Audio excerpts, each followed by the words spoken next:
So like Jessica was telling me the story about how this girl she knew from high school got an abortion, and the baby like killed the abortion doctor and then killed its mother and jumped out the window. They're looking for it.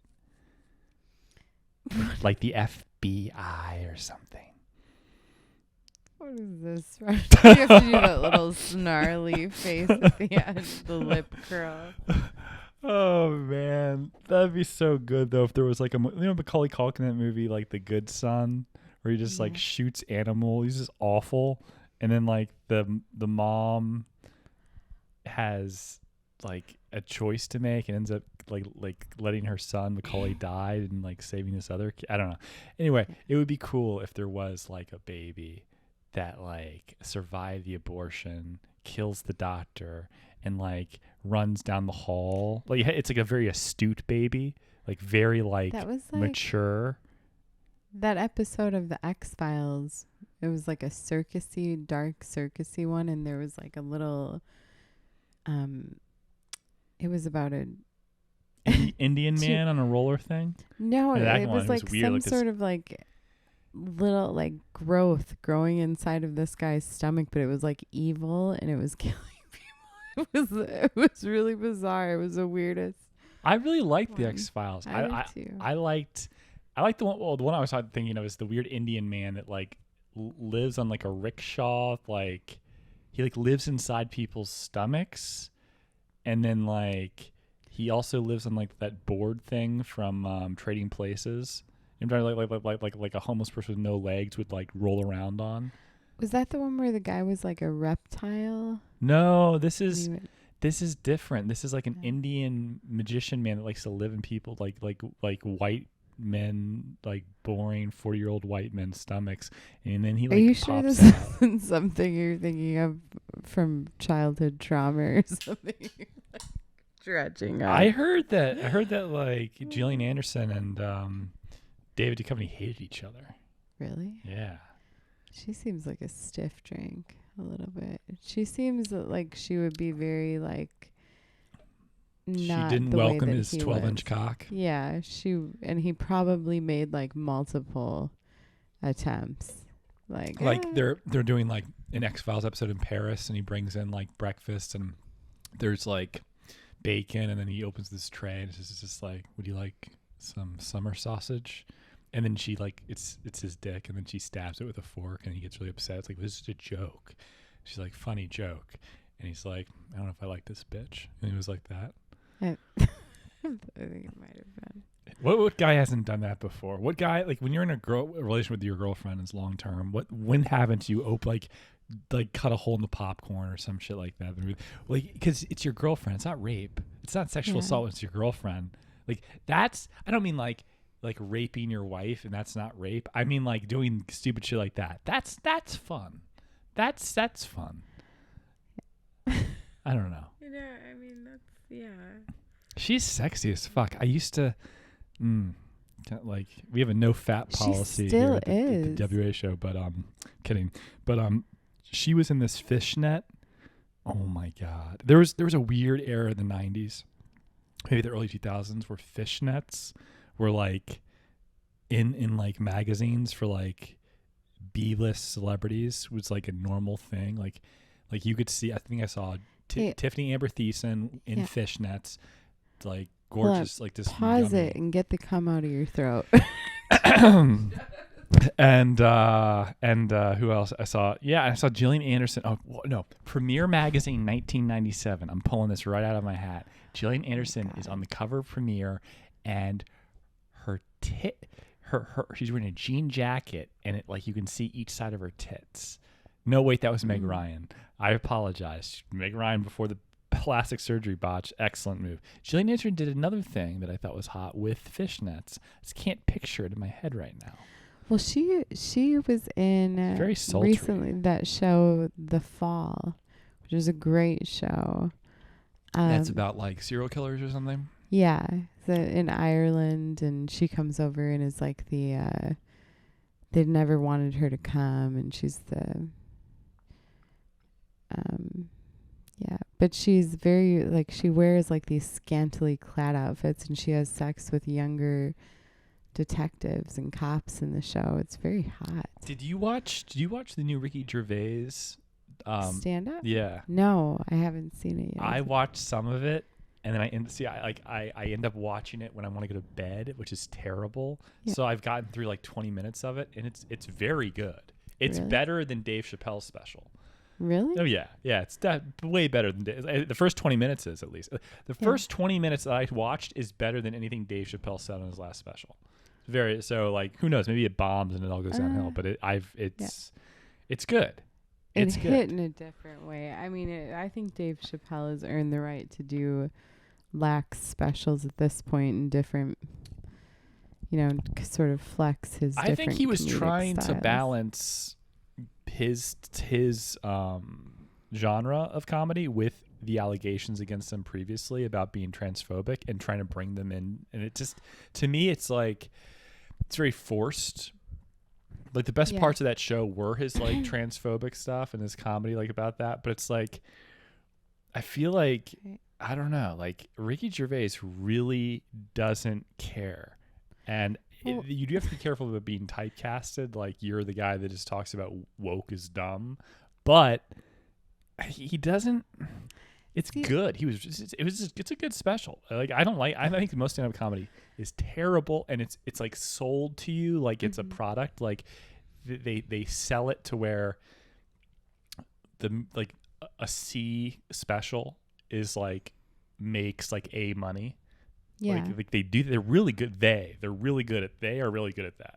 And you think that that is funny, and that's like the standard. And that's because it's very like the industry is kind of like it manipulates people. It's like it's very like not possible to be a knockout Richard Pryor every night. And like in order to push out content in this day and age, they've created this system where it's like kind of like a mob syndicate where the top comedians are the top comedians, and like they're able to put out mediocre products and make the same amount of money. Well, I think they protect each other. I disagree with you where I don't think somebody has to be very multifaceted with comedy. I think somebody could be like, and it's just a different flavor. It's just, that's their shtick. And that's what I like about comedy is that people can have, I don't know, Ricky Gervais I like, but I think you like him more so because he doesn't, that's your style as well, that you say things you're pretty outlandish, I don't believe extreme. I believe that making someone cry, no, I'm kidding, making someone tell their friends, I can't believe this guy said this, or like make someone have a moment is the same thing as making them laugh in terms of entertainment. Like someone's like, if you say something that's very off-putting and someone's shocked by it, and maybe some people laugh, maybe some people are deeply offended, that's just as good as making the whole, like people are going to say, I can't believe that guy did that. That is just, that's going to stick in their minds. As long as you're not shooting up a high school, that is good entertainment. So, well, yeah. Recently I saw. What if you were in Phantom of the Opera? Do you ever see Phantom of the Opera at like a opera house or something like Kennedy Center or some shit like that? I have actually. I saw it in a beautiful theater, the Overture in Madison. Did they have a performance there where the chandelier in the beginning actually falls on top of the audience? I think so. I don't know. What if you just let it fall and it hits the people that are there to watch the actual show? Like, what if you just say, oops, that would be interesting. That would be a better show than if it was just like, almost, okay, now on with the first act. No, if someone had a concussion, they don't stop the show. The people are bleeding and they have to like leave. It's like, and like there's ushers saying, you have to go because the show, don't interrupt, stop crying, go up the aisle. And it's always some like really rude older lady who's like your great aunt. And it's good because the actors are trained to like usher them. Like they're like, hey, you sir, stop making all that noise. Go up the ladders, go up the stairs. We have work to do today.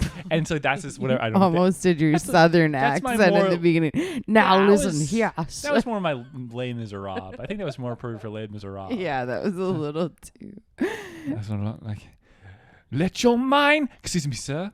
You need to leave now. Let your mind tell you where you want to go. Yeah, and I think that would have been a good show. But so No, recently. did I do the introduction? No. Ladies and gentlemen, welcome to DWA and happy Pride Month. If you don't have your monkeypox vaccination and you're going to some raves, be careful. And if you're bisexual, be mindful because you don't want to pass that on to your other partners. I do think it's interesting how much like coverage has been gone on with the bisexual stuff about this. I think the bisexual element of this, it's like bisexual men at raves getting fucked in the ass is a way to curb the anti like LGBTQ, like the gay part of it. It's like, well, they're bi. So that's like basically if you accuse them of being gay and spreading the virus, that's like accusing a straight person. They're like mixing it up. Are gyms? So what is it? I haven't like read about this fully. It's like through the skin contact. Yeah, well, it's just like anything. It's like yes, yeah. It's like that's saliva, jizz up your ass, all of that, and it's. I hope that I want monkeypox to be spread at every Pride event this month, and I want it to infect children somehow. Like a kid is brought to a festival by his gay uncles, and someone like jacks off onto some snow cones, and that inadvertently hits the kid's snow cone, and he gets sick, and then the media starts pumping like how like the gays are like killing kids, and really that Stonewall homophobia.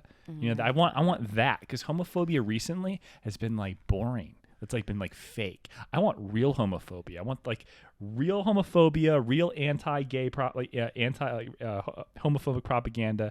I want it to go hard.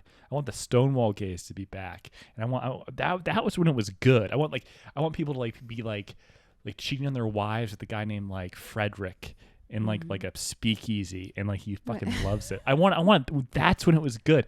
That's what I want to see. And I do apologize for all the kids that have to die in my scenario, but whatever. It's good for the show. Yeah, it is.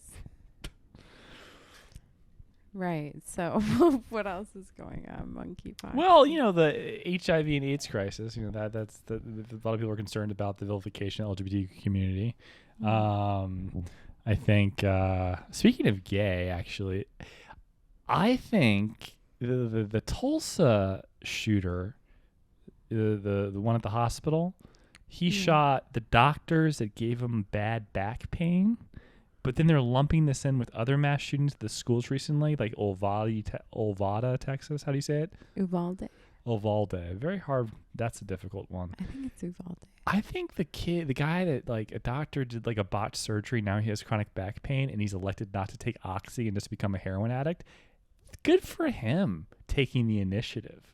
Like, it's really gay to be a 21-year-old man and go back to your high school and start shooting people. Yeah. Like, the bullies that bullied you aren't even there anymore. Yeah. They, like, work at Geico selling insurance. You're shooting lacrosse players that don't even know who you are. Like, that's weird. That's really gay. It's legitimate to go shoot a doctor for giving you chronic back pain. And you're like, I don't want to take oxy. I saw what that did to my Uncle Brett. Fuck you, doctor. And you shoot him.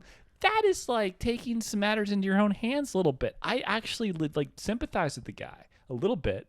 And now he has no back pain because he's dead. So that's good. So everyone won. I don't know. Yeah. But it is gay to kind of like, if they do raise the age, like as you suggested, for guns to 21. 25 or 25, whatever. The idea that those guys would go back to their high school and shoot people, that is so fun. That's like the most loserish thing in the world. It's like you skip college. You guess you didn't go. You skip the gas station that you worked at or whatever the fuck, or the valet that you worked at after you dropped out of high school, and you go straight back to your high school where no one that you know is there, and you don't even shoot the teachers that may still be working there because that makes sense. You shoot random kids that you think might be Chads.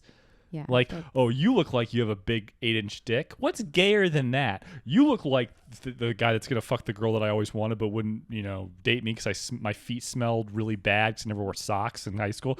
That's your problem. Yeah. Fuck you, man. So gay. That is gay. That is. It's like some sort of gays like would find that to be too gay. That's too gay. Breakfast Club revenge. Like the guy at the end who's like been there for what's his name? The leather jacket guy. Yeah. I don't know who that is. I don't even know. Was he in anything else after that? Is he like a childhood actor that became like? Is that Jason Bateman or is that you know what I mean? Like, Jordan Gordon-Levitt? Yeah, no, Jason Bateman. Is it Jason? I don't know. No, it looks like it could be. It's not. No. So who is he? I can't remember. I don't think his he's name. in anything. My friend told it to me the other day, and it was one of those things where I was like, "Don't give a fuck. I'll never see him again," and it like left my brain. I feel like I've never seen that. So like, interview. Yeah, I don't know who the fuck that guy is. Because he's not Emilio Estevez. The girl I feel like Molly Ringwald. Not the other girl, the one that's quiet that was kind of sexy. You would like. Hey, Makes me laugh. Really. Hey.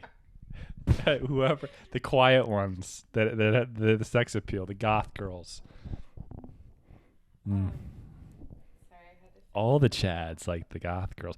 The fun fact: all the guys at your high school, any listeners that are watching, they don't want to fuck the cheerleader. They want to fuck the girl that is wearing those black platform like shoes that look like demented Doc Martens with long black lace like whatever up to her thigh and the garters with the rips in them that like basically looks like some sort of like anime pedophile dream. That's who the captain of the football team wants to fuck, not the blonde girl whose father's a lawyer. Yeah. It's true, man.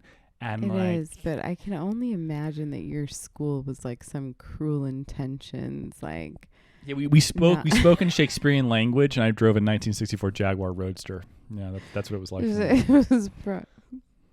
Was it? See, I don't know. BenBen, Sebastian, not far off. Such a twat. Oh my God. Selma Blair in that movie. God bless her. Going through she has ALS. What does she have? Does she really? She has muscular dystrophy.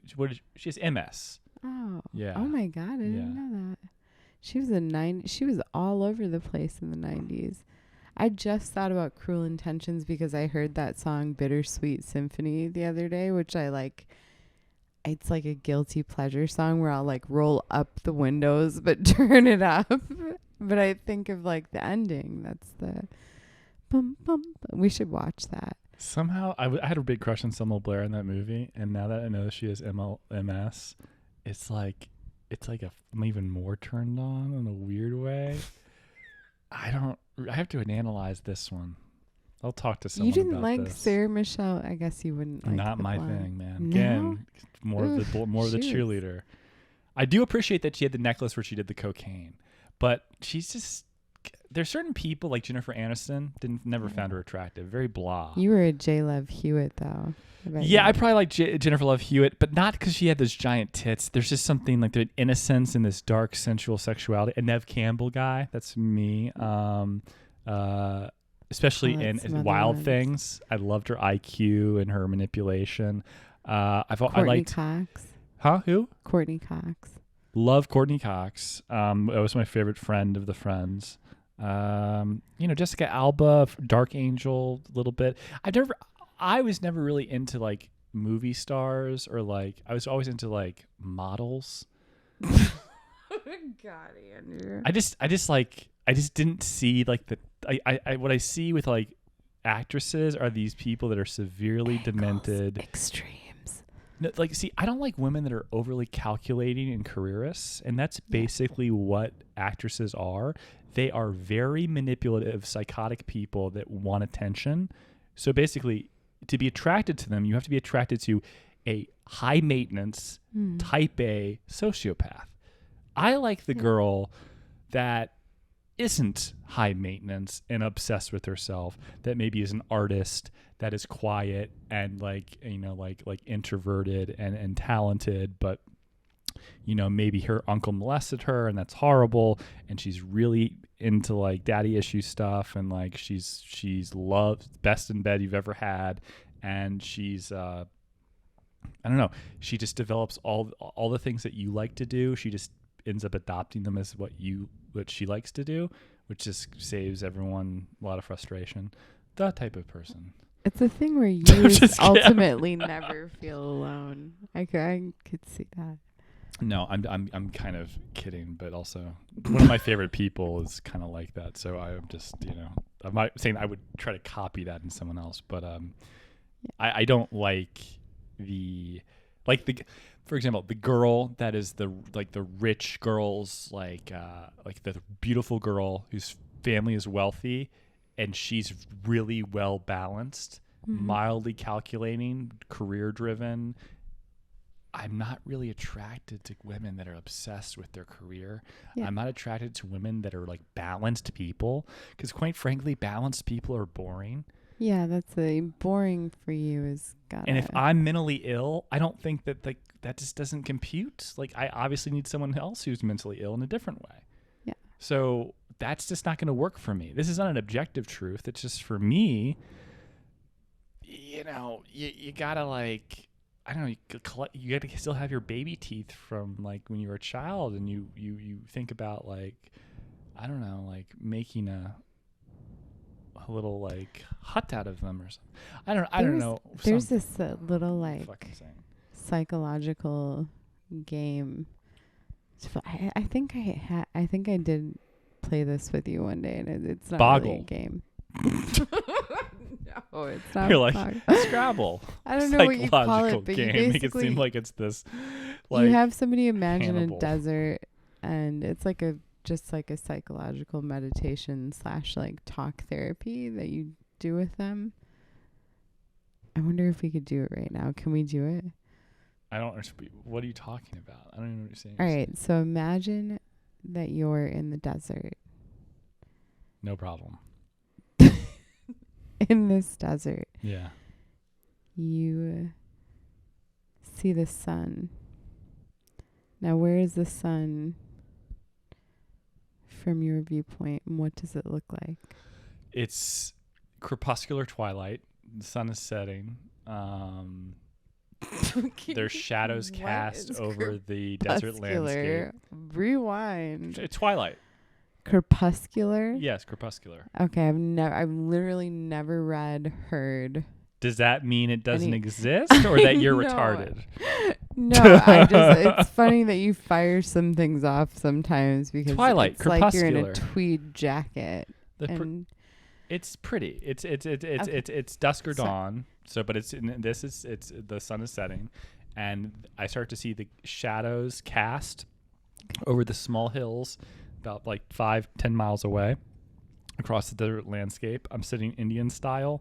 There's a cacti to my left, and I notice the crevices in the desert. Like, there's not sand. It's like a hard, rocky, creviced like path, like almost like it's so dry you can see like the lines of where like water drainage has been when it's had rain seasons, or like, you know what I mean? Like, so it's softer areas that don't have the sediment.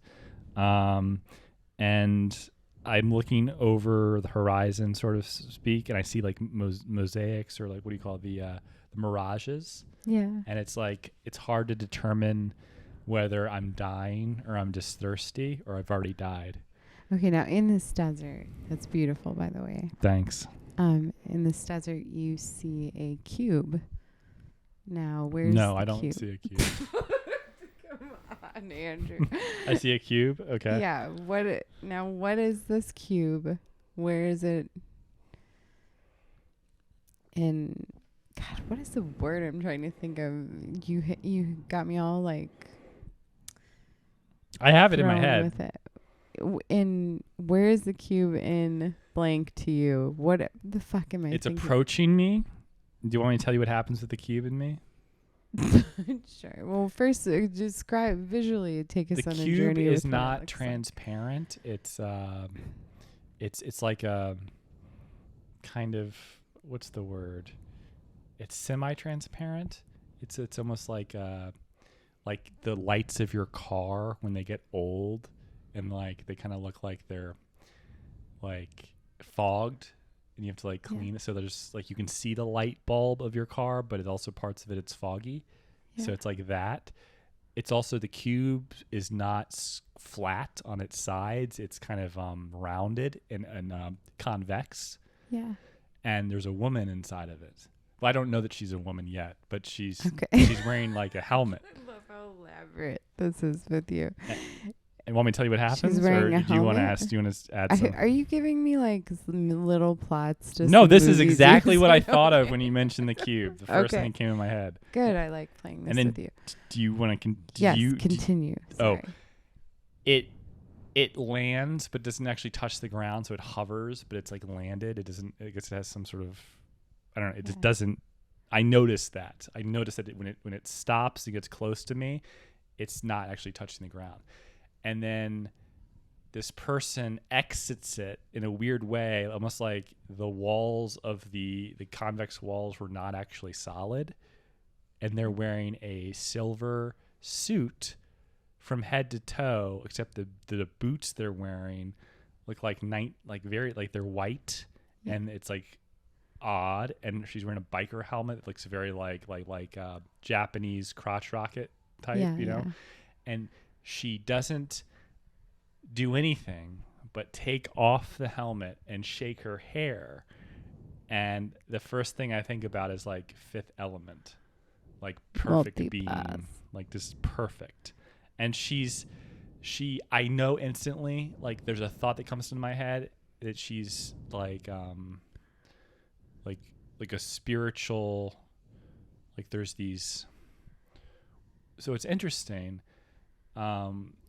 Travis Walton that went up into space and Fire in the Sky. Seen the documentary, yeah.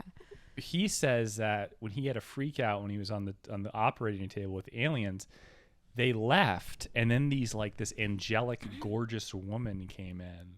Yeah. And didn't speak and like escorted him to another room. Then he like they put something over his mouth. He passed out, and then like 5 days later, he was on the side of the road in an odd area, where he was clearly far away from society. Like he basically, if they left him where he was, if they got him, he wouldn't have survived. So he was like close to town. It was very interesting that but this woman was angelic, and I feel like this person out of the cube is like a star child or something. And I like that knows me, and I know them, or of them I know what they are, but I don't know what they are, and that's that. So again, outside of my perspective from this, I guess I think that I'm dead, or that this person's here to take me to somewhere else, or that they're here to save me. But like, this is not a normal thing. I know that it's kind of like otherworldly, and the concern I have in the framework of the kind of scenario is that I've already died, and this is some sort of like weird thing. I'm scared to talk to them because I'm afraid for them to acknowledge this feeling, because everything that I've done so far is like a connection to this person in my head. It seems to be coming to fruition, and that if my impulse that I'm dead already is true, that's not what I want. But at the same time, there's a lack of information. This got way more heavy and elaborate than anybody else I've done this with. But what's next? In your defense, the other people I've done this with are Middle Easterners whose English is I'm not directing my thoughts to this person. Ice cube. I feel like they are emitting an idea that I've approached, like I've taken in, and I'm afraid to share my thought of fear of death with them, that they either will kill me because they know that I'm afraid, or worse yet, that it's become true because I think it and they can sense it. Because my presumption is that the reason why I know this person is because they're letting me know that I know them. But the next thing I worry about is they'll affirm that I'm dead. That's what I'm thinking in the scenario. What's next? God, this is wild. Everything, I can't wait till the end. So in this desert with your cube and your quapumpulent sun, what's the word? Tell me so I remember. Crepuscular. Crepuscular? Mm-hmm. Okay, I'm going to use that with the doctor. Pertaining to twilight. Okay.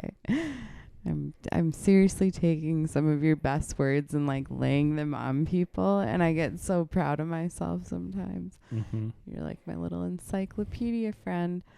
So in this desert with your crepuscular sun and your star child cube, you have a ladder. Now, where is the ladder? Is it in conjunction to you? That's what I was looking for. In conjunction to you, the cube, and your long-winded sun. Well, this is what's weird. So the sun was on the like I could see it like setting before the cube arrived, and the shadows cast down from these small mountains in the distance. Now the ladder's behind me, almost as if this woman encouraged me to look behind me, and the sun is now, the light of the sun is blinding, but the ladder leads directly up towards it. So I can't see where the ladder ends. But the ladder was behind me, not far, very like within 5 feet, maybe 10 feet. Is it just a standard ladder? What is it's it? Gold looking. It's like a bronzy kind of gold, and it's very narrow, and the steps are not flat; they're rounded. Like the steps, what do you call them? This. What do you call that of the ladder? For somebody who likes angles so much, you're giving me a rounded. No, it almost looks like it's like a ladder that's meant to be in like the living room of your house that no one's allowed to enter unless you have guests over. Like that's where this ladder belongs. Like the area of the room where your parents say you can't go in unless you have company. It's like a fake living room. Like that's where it belongs. But it's in the desert with me. 5 feet. Okay. Wonderful. Now, in this desert, you have a horse. Now, where's the horse? It's approaching.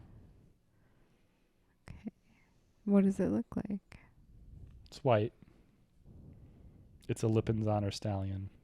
I can't stand that. I need to look that up now. But what are those all white? Like, isn't that like a Gandalf's horse? I don't know if they're from Spain or Portugal. I think both. But they're black, but at birth, like when they're younger, they're all white. I believe that's the case. And that's what this is. Okay. Young Lippinzahner stallion. So it's approaching from where? Is it behind you? From behind the woman to the right, by where the mountains are. Almost like it's like a natural occurrence, even though it's obviously out of place. It's almost coming at the behest of the woman. It's not a natural occurrence. I know that. And she knows it's coming because she smiles at me looking at the horse. But I don't really recognize that. I can just tell that like there's a positive energy. And then like once the horse gets close to her, and it kind of stops right behind her and does its like she kind of like I see that she's smiling. Yeah. And does the horse have restraints? No, it's bare. Okay. All right, can I tell you everything now? Yep. Okay. So, in the desert, the cube is yourself, the ladder is your friends, how you view your friendships, and the horse is how you love. So how do you explain that? I don't know. I don't know. That's not very good if you can't explain it. So I think I'm better than my friends because the ladder's behind me. No. The way that you described it was actually like very eloquent. You're like a doctor that just administered a Warship test. And it's like, I have no fucking idea. It looks like a blob to me, buddy. Somebody did that. I was in my 20s. I think somebody going... You're like that doctor that impersonates a doctor and like, keeps going to jail. That little black kid I told you about. He loves pretending to play doctor and has now like been to prison multiple times. Like he loves being a doctor and lying about it. I love how straight out the gates you have like it's definitely one of your own. Some people play that. But It's the you most can't boring. I've given you the symptoms, and you're like, I have no fucking idea. I told you. How long are we talking about Up that? to your own What was that? interpretation. It's like 35 minutes of talking about a fucking horse and a cube, and you're like, and so that's you, that's your friends, and what? So I'm a space woman in white boots and a silver jumper, and I'm hot as shit. I think in some weird, maybe Freudian way. Lilu Dallas multipass. No, I think the way definitely, the way that you described everything is very much so you. It is. It's more like David Bowie in that movie, like The Maze. That's more what it's like. Labyrinth. Labyrinth, yeah. That's more what it's like. Gay as fuck, that movie, man. Costumes. What is that horse? Linzetto? Find me a child so I might live again. A child? A child? You know, like Prince Vigo from Ghostbusters 2. When he wears that vest that's like a triangle. So they all wore these weird, like... Oh my God. Kind of reminds me of Cats. Kind of like that. I don't know. It's weird. Cats mixed with Prince Vigo. Prince Vigo. All right, what's the name of the horse? Because now I have to look it up. Lipizzan Stallions. Lipizzan. I think it's Lipin. Zon. You know. Is it just Lipizzan? Lipizzanner? There's no on the end of it, I don't think. No. It's not like no. Francis There's two E's and an R. Really? Yeah. Oh, there's the Lipizzan or Lipizzanner. You can say it either Lipizzanner. way. Yeah, you can say it. I remember that. Look at it. It looks like Bubby hopping over the creek. You see the white one? Yeah. I'm running up that hill. Kate Bush. Oh, man. A lot of my favorite people like Kate Bush. Running up that hill.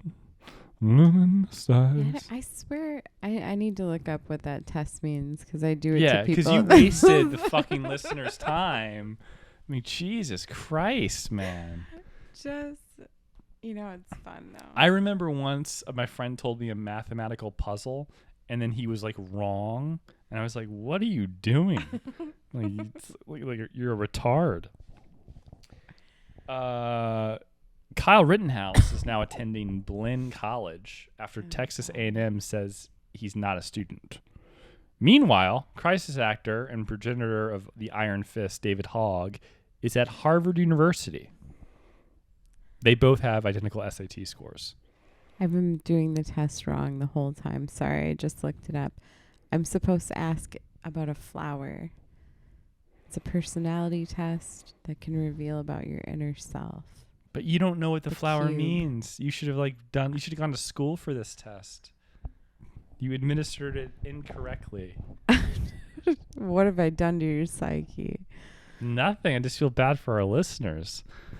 It really pays to be like it doesn't like there's like was it Ilya Shapiro is the Georgetown professor that stepped down because of some weird tweet about the new Chief Justice, Supreme Court Justice that Biden picked that was like kind of like a affirmative action hire, like because Biden said he's going to pick the best black woman candidate possible. It's like so like narrowed down, not the best candidate, the best black woman to be like. Yeah. It's just like, why don't you pick a black woman and not tell anyone? So it looks like it came from everyone in the pool, Asian, white. It makes that woman feel better about herself and her career. Why would you have to announce the affirmative action hire? This guy kind of makes a point about that as a professor at Georgetown and is basically ostracized for 4 months before he even is hired based on a tweet from the past. Yeah. Georgetown I never thought was that like libtardish and woke, but it's been a while since I've been there. And he beat his case, and they agreed to like allow him to take his job position. And he said, "No, fuck it, I'm good." I'm like, God damn, man. But like the idea that David Hogg is at Harvard, and Kyle Rittenhouse is like didn't even get into Texas A&M. That sucks, man. It pays to just play the game. You know what I mean? Yeah. Kyle Rittenhouse got I hope he's getting some money. His own lawyers kept him in jail and like took the GoFundMe for themselves or some shit. They wanted to keep him in jail, so people kept paying the GoFundMe so they could then use the GoFundMe to pay themselves. Yeah. They kept him in jail when he could have gotten out to basically pay to inflate their legal fees. It does not pay to be conservative. It does not pay to be like, oh my God, Kyle Rittenhouse in a second would trade places with David Hogg in a second. So what do I have to do? Okay, I have to whine about guns. I have to witness my friends being shot at my school, and I get to start a pillow startup, and then I go to Harvard. Are you kidding me? Yeah, and I'm like on every TV show and everyone loves me versus going on like every TV show and having half the world hate me and call me like a racist, which doesn't make any sense because everyone that he shot that was attacking him was white. Like it's just the whole thing doesn't make any sense. Yeah. It's crazy. Wow. If you're gonna sell out, there's only one way to do it. And that's go with the liberal progressive thing. It's the only way to do it. If you're going to play the game, don't put yourself in a position. Imagine yourself as a young man. Like, what are you standing up for going to fucking, where was he? Madison was, where in Wisconsin was that shit? What was it called? I should know. I forgot. Like, why would you even someone could have taken your picture and put it on Facebook and you would never get a job. They'd call you like a militia white supremacist or something. Like, why would you do that? And then they'd send him in to see me, and I would just give him ridiculous. When I was offered the Real World spot test, I don't know which Real World I was going for. Maybe Real World in New York, but they offered me. So everyone in DC, there were 1,800 people in Washington DC, or 2,800, 1,800, I can't remember, that applied. I was one of 5 people chosen to go to New York for one of the final choices. They asked me all these questions like, would you cheat on your girlfriend? I was like, yeah, of course. Yeah. Like, of course. All horrible thing. I was lying. And my girlfriend told me that she would break out with me if I went on the show. So I said, no. You're such a romantic. But what I should have been thinking about is my job, my career. Like, why the fuck would anyone hire you after you look like a degenerate asshole doing drugs and getting drunk at night and going, Sarah, I'm sorry. And then the producers cut it in such a way to make me look like a drunk buffoon. It's like, This Wednesday on The Real World, BenBen's coke problem is getting out of control. I really think that you need to see someone. I'm fine. That's what I'm going to showcase to the world when I need to get a fucking Your job. Your Real World would have gotten so much darker than that. You would have been kicked off. One of my favorite poker players, Garrett Allison, was on The Real World, and now he's fucking loaded. Really? I don't know how he got his money, but he's just crushing people in low poker stakes games. But other than him, most people in the real world are fucking losers. Where is Puck now? You remember Puck? I vaguely remember a Survivor guy that is that the guy that was on multiple shows that everyone hated? He was very manipulative. Was he a sociopath? Is that the guy? He was pretty wild. But no, I don't think that was the guy. I don't think Puck was some wiry, funny. I don't think sociopath. He was in the same one as Julie. I didn't watch when girls loved The Real World. I actually had a thought in my head about real. What was it called? Reality TV. When the first Survivor came out, I was like, but it's not real. I when it first came out, CBS Survivor. When that guy, it doesn't matter. I was like, but this isn't real. It's not reality TV. It's fake. Yeah. It's real people that aren't trained to be actors asking. It's like community theater. It's unintelligible, whatever, this retards being coached by producers to sell and the things cut. It's not, and there's not a lot of talent involved. It's kind of dumb, but yeah, whatever. It's just a This COVID cough, man. It's bad. It's the worst thing ever. How long have you had it now? Like 2 weeks? Yeah, just like lingering cough. I guess it's a symptom. It's weird. It's my third COVID stint, and I've had all the symptoms were bad in this last one. It's supposed to be the most mild. Yeah. New report published by the nonprofit profit advocacy group. I don't trust nonprofits. By calling yourself a nonprofit at the very beginning, it besieges this kind of like, oh, you're good. You're on the goods. You're the good guys. But in reality, you depend upon donations from nefarious groups, and like that like kind of changes your modus operandi and what your mission statement is, and it's very like you're nonprofit, but for some like nefarious, like you don't. It's dark money. Anyway, a nonprofit advocacy group, Some of Us, on Tuesday details the researchers, or the researcher that was violently raped in the meta world of Facebook, Horizon World. Not her personally, her avatar was raped, like her computer version of herself, which wasn't like labeled with her name and social security number as if people knew who it was. Just people saw a woman avatar and decided to rape it. The researcher was led into a private room at a party, again in like a video game, where she was raped by a user who kept telling her to turn around so he could do it from behind while users outside the window could see. I think it would be really funny in like a GTA thing of like a I don't know, like a gym or something with an elliptical, where in the meta world I could be at that block and see people on the elliptical staring through the window, and I could eat an ice cream cone and like watch them on the elliptical, but like she's like getting fucked while she's on the elliptical by a group of guys one at a time, and like people think that's really offensive because it's like, you know, it's fake. But what's that movie with Clive whatever where like people are slaves in like a virtual world because they can't pay debts, and like rich people play them, or like not rich but like normal people and people who aren't in trouble, but that's Bruce Willis movie. Is he in that? No, it's Clive. What's that like big British, like he was in Children of Men? Richard Gere. No. Richard Dreyfuss first. Ricky Gervais. No, is it Clive Owen? Yeah. But have you ever seen that? It was fantastic.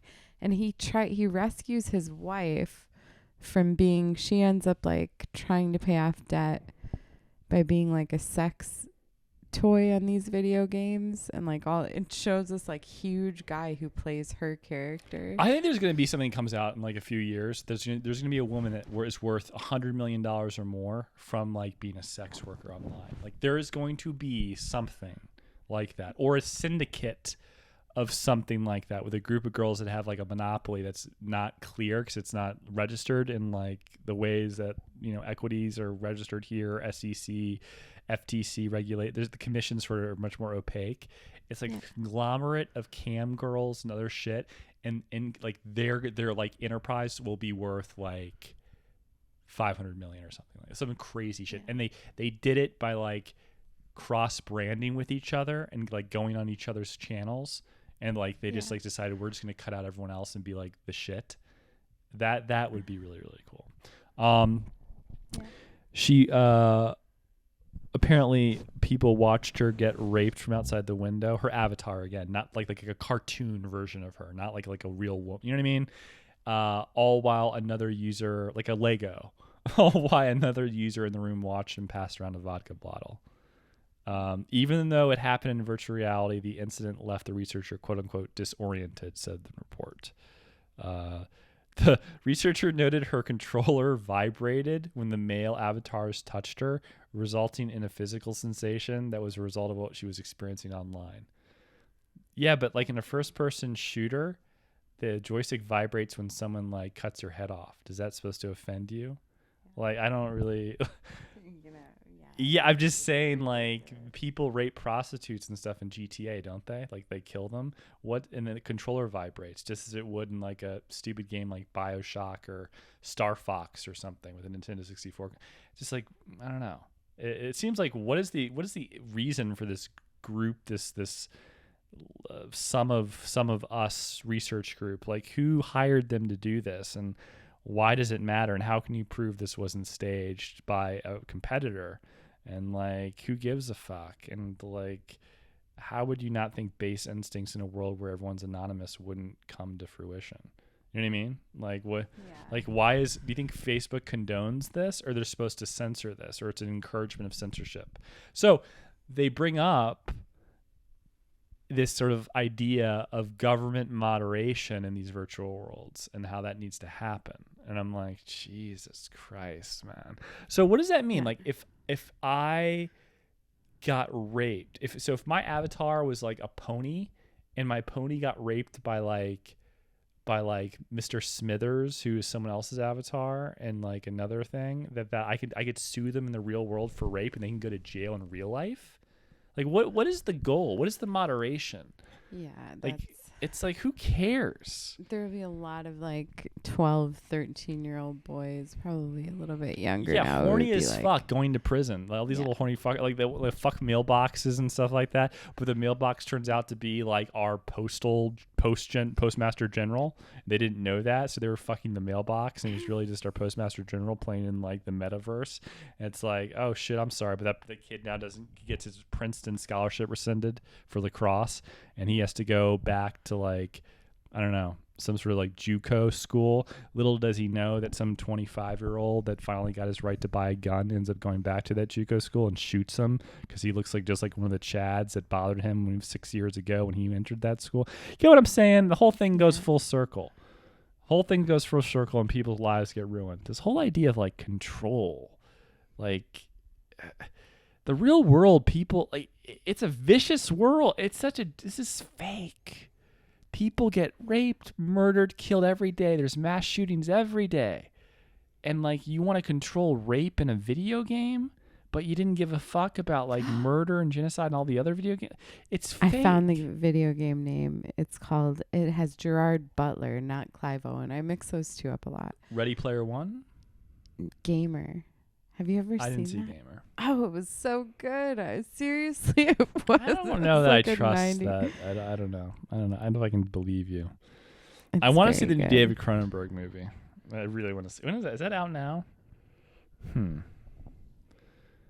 want to see that one. Oh, the future. Crimes of the Future. Yeah, I want to see that.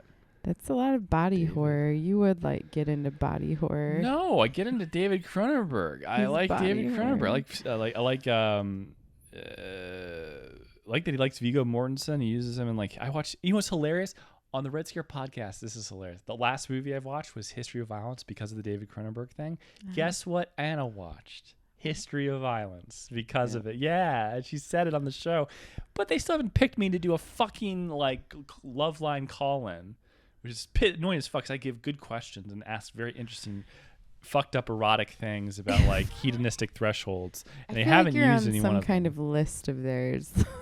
Like they've got a wall, and I think Dasha knows my voice, and she's just like, fuck that. No, she's a boyfriend now. It's okay. We'll always have Austin, Dasha. Crimes of the Future. Yeah.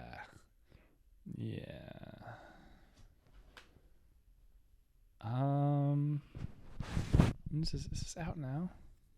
I think it is. I think it's playing here. I feel like, I feel like Austin would be a place for the same time. Maybe like Austin's so woke. There might be something offensive by it, like that. Like I don't know, something about the ear guy in the movie. You know, my favorite thing was, I don't know if we talked about this the last round, but it was watching men. We did talk about this last time. I don't think David Cronenberg has ever not looked like he's 7 years old. Well, that's sort of how M. Night Shyamalan looks like, too. He's very... No, M. Night Shyamalan looks like he's a 12-year-old boy. He does. Yeah, forever. He looks like the 12-year-old boy who says that there's monsters under his bed and his parents don't believe him. And then you hear a story about like a kid that disappears. It's on milk cartons. That was him. Like that the weird story where it's like the monsters might really exist. Like that type of thing where like reality and like the meta, whatever, the fantasy world. Like this guy, I look through like young David Cronenberg. It's like there's no such thing. He's always been like 7 years old. Anyways, I want to see that fucker. It looks really good. You know what? There's like levels of people though. I had this talk with my musician and photographer friend who wanted to go to school for like cinematography and loves it. He's one of my movie buff friends. We like pretty fucked up movies together. But we were talking about, I was like, there are like levels, like depending on what your art is, directors are some of the weirdest, most fucked up people, like fucking weird, like just bizarre people. Like if you look throughout, but like they're so revered, but such bizarre people. Like Stanley Kubrick. Yeah. Definitely. Like he had a bunch of golden retrievers, which was my favorite thing about him. I was like, oh, that's very sweet, but like you don't know what's going on in in their minds. It's very unsettling. It's like David Lynch, same thing. He's like, rah. It's just a squawk noise, I guess. But no, David Lynch is like, I think is on the spectrum.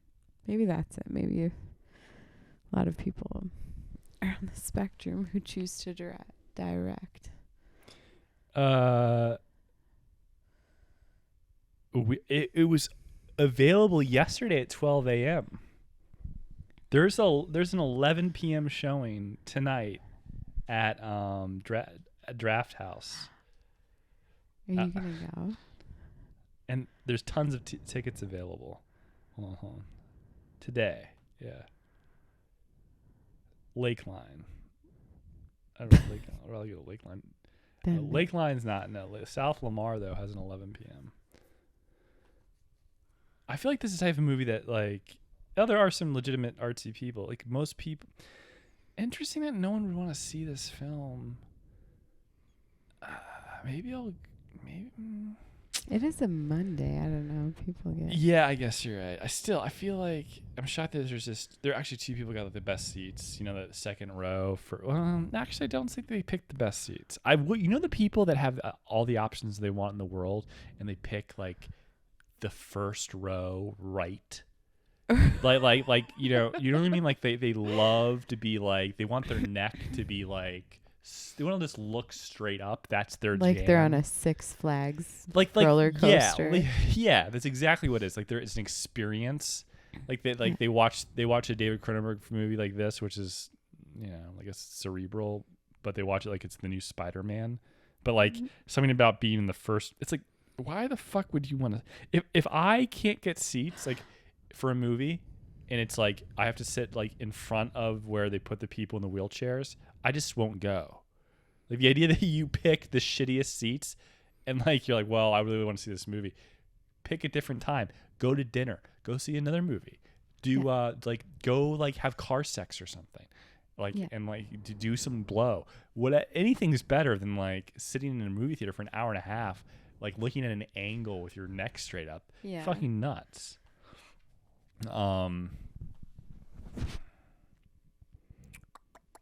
Yeah. Charlie Puth told the story of how he lost his virginity to a fan when he was 21 after she asked him to sign her chest at one of his gigs. He followed this up with a story about how this first song he ever masturbated to was a popular Maroon 5 hit. I forget which one it was. Who is this? Charlie Puth, the streamer that like streams like how he makes his music on TikTok and stuff like that. I haven't seen him. Yeah, he's I don't know. I think it's kind of weird that's part of the reason what's wrong with society today is our kids are mentally ill. They're jacking off to like Maroon 5 songs, which is not something you should say to like anyone ever. Yeah, Adam Levine shouldn't get anybody hard. Like what else do you like say how you want to get pegged and like bring that out publicly? It's actually like really popular to talk about how you're like you're not gay, but you're what is it? What's the term? You're like sexually gender fluid. Yeah, like you say something that's like suggests that you're gay without actually being gay. Like you're selling gay. Like that's part of your moniker now that you're non-binary. Oh. And it doesn't mean anything. Mm-hmm. It's just like a very like almost like by being non-binary, which isn't your direct predilection, it's implying that you are open and accepting, which is just fucking nuts. It's like you're appropriating I don't know, whatever for the sake of your like selling your own like merchandise or giving yourself a platform so that like the industry will sell for you. It's kind of gross. Yeah.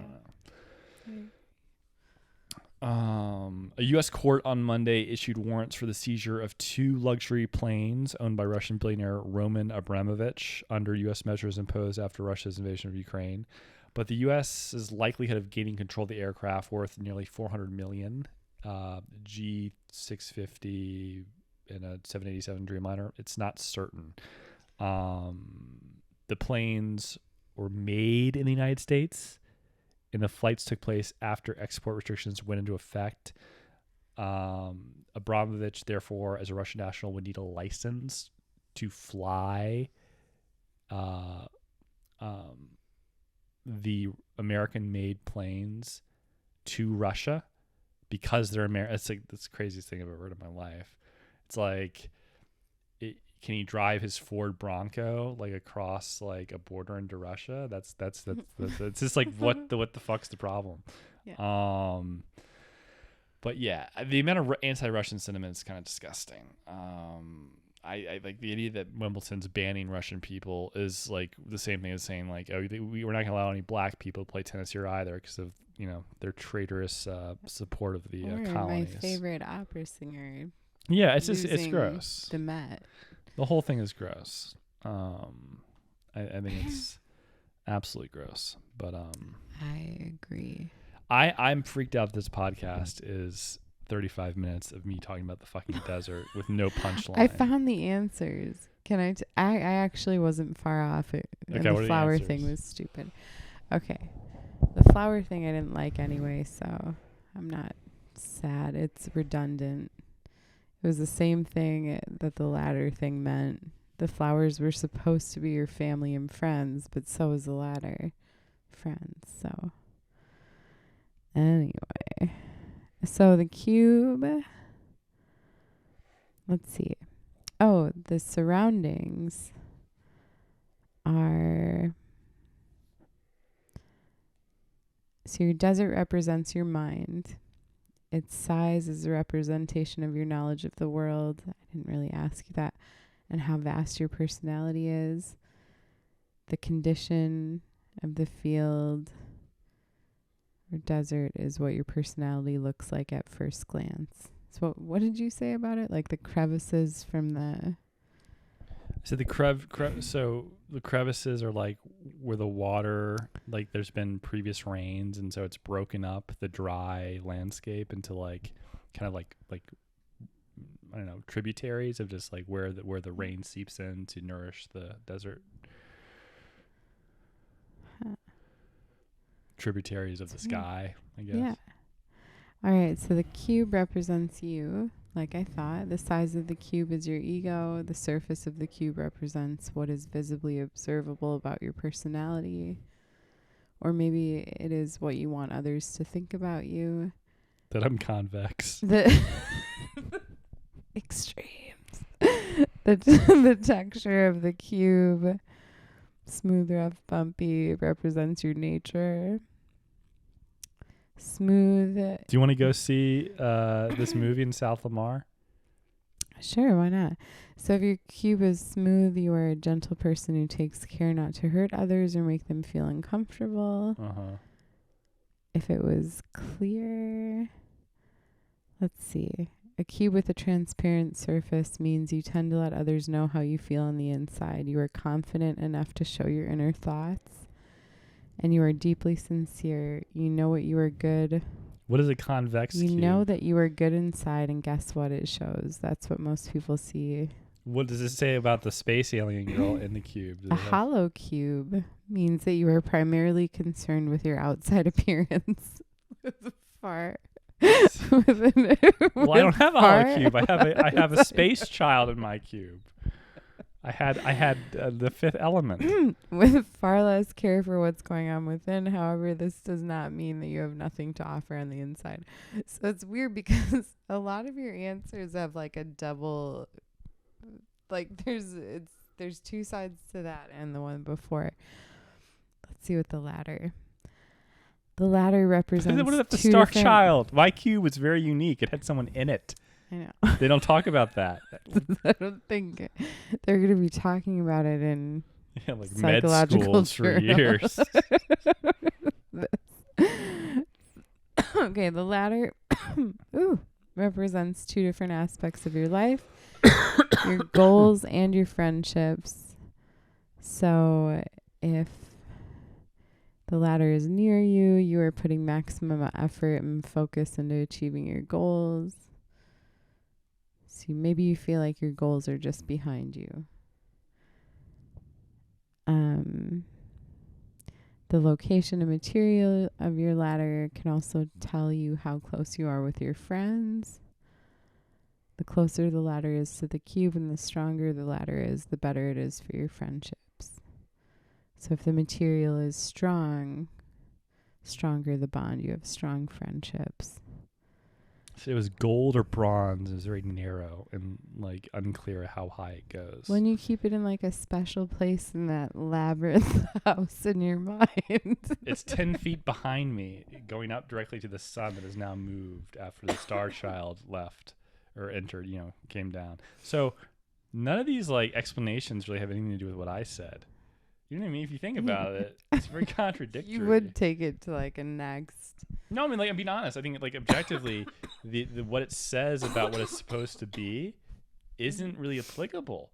I had a fucking star child in my cube. It's convex, but they don't describe what happens if there's something inside the cube. So Okay. It doesn't describe what happens about why is your horse? What about the horse? Talk about the horse. Okay, the horse represents your ideal partner. It could be playing, running around, or grazing right next What is to this, your Equus? across. Like to fuck horses? Your ideal partner, let's see. White a horse. white horse. You value loyalty and trust more than anything else and trust more than anything else in a relation. You do. You talked about Kelsey's loyalty. I value a You hip like waist that. ratio that would put most supermodels to shame. But yes. Let's see. If your horse is a completely different, let's see. What if it's bareback? It's not saddled. One more distance from the cube. If it's very near the cube, it indicates that you prefer relationships where you spend most of your time with your partner. If the horse is a bit further away from the cube, it indicates a need for a partner who will understand and accommodate your desire for alone time. What kind of approach the cube and didn't go directly? You said something weird about the cube and your horse. Well, my woman came out. The cube is but now behind everyone. It's like she walked from she got out of it, walked. The horse came up by her, but nothing. She was first, not them. Yeah. Like she was the primary. I don't know. So useless information. Well, you had to give it like the most elaborate thing ever. I don't know what that means about you. I think if there's a double meaning, you could be a serial killer. They say the Irish are impervious to psychoanalysis. I guess. What does that mean? That we are not good candidates for psychotherapy. Why? That we're impervious to psychoanalysis. So if the psychoanalysis involves a slate of questions like that have preconceived possibilities, the framework of which does not actually help with my it doesn't my answers don't acquiesce to the framework as they did. There's a fucking person in my cube. My cube's convex. My ladder's behind me, reaching the sun that moved, the crevices. What about the landscape again? The landscape is how. God, I forgot. I'm gonna fuck suck, this up doctor. again in the future. I feel like I'm like. The landscape is something. Let's see. Your mind. How you view your mind, your thoughts. I view it like empty with like crevices. Well, hold on. Now that your mind, yeah. The size of it is a representation of your knowledge of the world and how vast your personality is. The condition of it is what your personality looks like at first glance. Serious. Full of crevices. And a sunset. Whoa, baby. It's just so inapplicable. Like, it's very wide. It's very large in terms of like the landscape. And there's lots of like the like a desert that's like you dry. said a sunset though. The painting that you had was very poetic. So what does that mean? Is But that you can hubris? also Is that? I think that you can also take that into like a context of you have you do have a nurturing part of you. So maybe you were thinking of like how water. I don't know. It was very specific. You know what I said to this stuff? It was ridiculous because I was drinking when somebody asked me, so I was feeling very flounciful. But I said the horse was my dog, who was a Chihuahua at that time named Gizmo, who was like orange and white. And I was like, it looks just like my dog. That's not a fucking horse. And then I was like, the ladder is a play school ladder, like the classic one that you would have as a kid. And my cube was like a gold brick. It was like, it made me sound like such a narcissist. Some gold cube. Well, that's all the time we have today, folks. That was just if anybody else, should I post this episode? Jesus Christ, I'm just kidding. If anybody wants to call me for a cube test, I will be open Monday through Friday. Yeah. Call me for your free cube reading. Yeah. I'll take Dasha and Anna's psychoanalyst over that shit. Jesus Christ. Go to Deplar.com for DWA merch and patreon.com/the BenBen. Support the show. Sarah is suffering from aphasia. We don't know how much longer she has, and we do apologize for her psychoanalysis without effect. If any of you are offended and feel dumber for having listened to this episode, you can reach Sarah at her P.O. box, which will be posted underneath this episode in the description. I'll see you guys next week. All right. Bye. BenBen out.